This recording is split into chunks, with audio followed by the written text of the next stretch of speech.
లూకా సువార్త 2వ అధ్యాయం.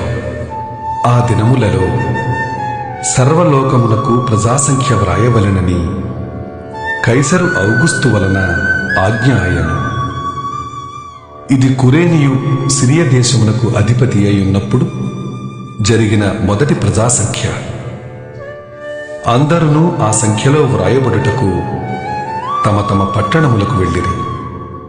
యోసేపు దావీదు వంశములోను గోత్రములోను పుట్టినవాడు కనుక తనకు భార్యగా ప్రదానము చేయబడి గర్భవతి అయి ఉండిన మరియతో కూడా ఆ సంఖ్యలో వ్రాయబడుటకు గలిలయలోని నజరేతు నుండి యూదయలోని బెత్లెహేము అనబడిన దావీదు ఊరికి వెళ్ళెను.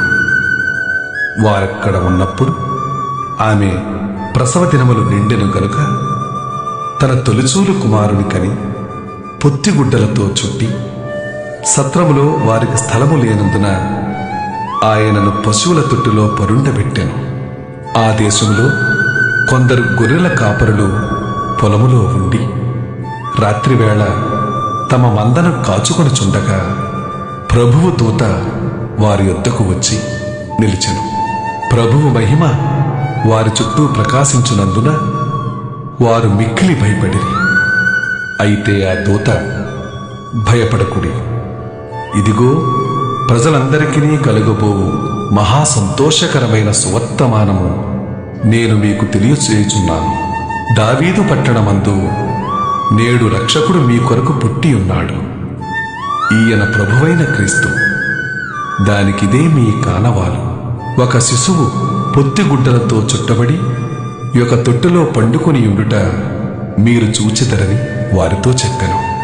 వెంటనే పరలోక సైన్య సమూహము ఆ దూతతో కూడా నుండి సర్వోన్నతమైన స్థలములలో దేవునికి మహిమయు ఆయనకిష్టులైన మనుష్యులకు భూమి మీద సమాధానము కలుగునుగాక అని దేవుని స్తోత్రము చేయుచుండెను.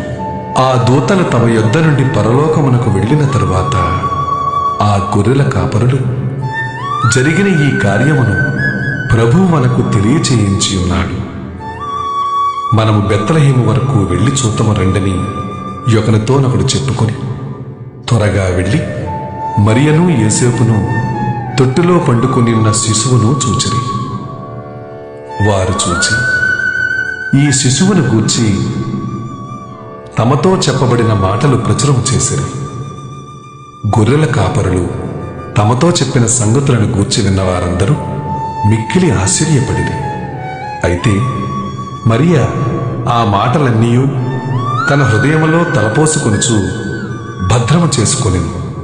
అంతటా గొర్రెల కాపరులు తమతో చెప్పబడినట్టుగా తాము విన్న వాటిని కన్నవాటినన్నిటినీ గూర్చి దేవుని మహిమపరచుచు స్తోత్రము చేయుచు తిరిగి వెళ్ళిరి. ఆ శిశువునకు సున్నతి చేయవలసిన 8వ దినము వచ్చినప్పుడు గర్భమందాయన పడక మునుపు దేవదూత చేత పెట్టబడిన యేసు అను పేరు వారు ఆయనకు పెట్టిరి.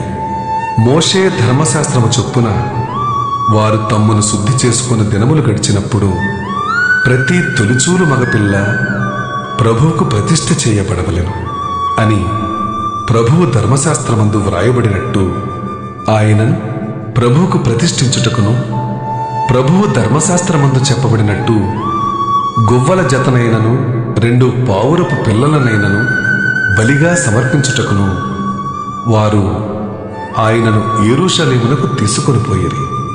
యెరూషలేమునందు సుమియోనను ఒక మనుష్యుడుండెను. అతడు నీతిమంతుడును భక్తిపరుడునై ఉండి ఇజ్రాయేలు యొక్క ఆదరణ కొరకు కనిపెట్టువాడు. పరిశుద్ధాత్మ అతని మీద ఉండెను.